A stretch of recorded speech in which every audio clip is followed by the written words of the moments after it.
નમસ્કાર મિત્રો, સ્વાગત છે અમારી યુટ્યુબ ચેનલ પર। મિત્રો ફરીવાર એક નવી ભરતી વિશે વાત કરવામાં આવે તો મિત્રો ધોરણ 12 પાસ પર નવી ભરતીનું આયોજન કરવામાં આવ્યું છે। મિત્રો 2024 માટેની નવી ભરતી છે। મિત્રો પોસ્ટ વિશે વાત કરવામાં આવે તો 20 જગ્યાઓ પર ભરતીનું આયોજન કરવામાં આવ્યું છે। પગાર ધોરણ પર મિત્રો સારું છે, લાયકાત મુજબ પગાર ધોરણ આપવામાં આવશે। મિત્રો સંપૂર્ણ મિત્રો માહિતીની વાત કરીશું આગળ વિડીયોમાં।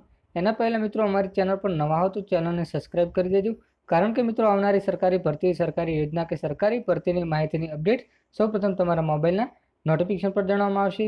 તો મિત્રો જોઈ લઈએ ધોરણ 12 પાસ પરની નવી સંપૂર્ણ વિગતવાર માહિતી આગળ વિડીયોમાં।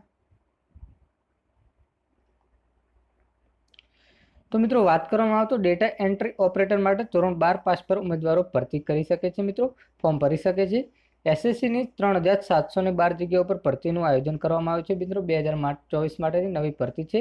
એસએસસી માટેની 3712 જગ્યાઓ પર ભરતી કરવામાં આવી છે। મિત્રો આ ભરતીમાં લાસ્ટ તારીખ વિશે વાત કરવામાં આવે તો 7 મે સુધી ફોર્મ ભરી શકાશે। મિત્રો ડિફેન્સમાં નોકરી કરેલા ઉમેદવારો માટે વયમર્યાદા 45 વર્ષની રહેશે। મિત્રો સ્ટાફ સિલેક્શન કમિશન દ્વારા લોઅર ડિવિઝન ક્લાર્ક, જુનિયર સચિવાલય emergency, postal assistant, sorting assistant અને ડેટા એન્ટ્રી ઓપરેટર સહિત 3712 જગ્યાઓ પર ભરતીની જાહેર કરાઈ છે। મિત્રો ભરતીમાં 7 મે સુધી ઉમેદવારો સત્તાવાર વેબસાઇટ પર ઓનલાઈન અરજી કરી શકે છે। મિત્રો જાહેર કરેલા નોટિફિકેશન મુજબ 18 થી 27 વર્ષ ઉંમર સુધીની મર્યાદાવાળો ઉમેદવાર અરજી કરી શકે છે। અરજી કરવા માટે સામાન્ય વર્ગના ઉમેદવારો માટે ₹100, એસસી એસટી દિવ્યાંગ વર્ગના ઉમેદવારો માટે કોઈપણ પ્રકારની ફી ભરવાની રહેશે નહીં। ઉમેદવારો 10 થી 11 મે સુધી અરજી સુધારો કરી શકે છે। મિત્રો ભરતી માટે પરીક્ષા 2 ટિયર લેવામાં આવશે।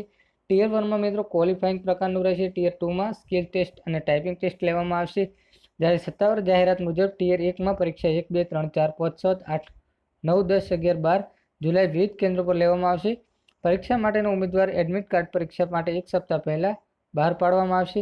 ડેટા એન્ટ્રી ઓપરેટરમાં ધોરણ માટે ધોરણ 12 પાસ અથવા વિજ્ઞાન પ્રવાહ ગણિત વિષય સાથે પાસ થવાના સમક્ષ પરીક્ષા પાસ કરેલી હોવી જોઈએ। મિત્રો જે ઉમેદવારોની ઓનલાઈન અરજી કરવાની થશે, મિત્રો જે ઉમેદવારો ઓનલાઈન અરજી કરવાની થશે, મિત્રો 7 મે સુધી ઓનલાઈન અરજી કરી શકે છે। મિત્રો મહિલા પુરુષ બંને આવેદન કરી શકશે।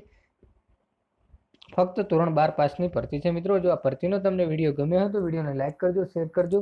જય હિન્દ, જય ભારત।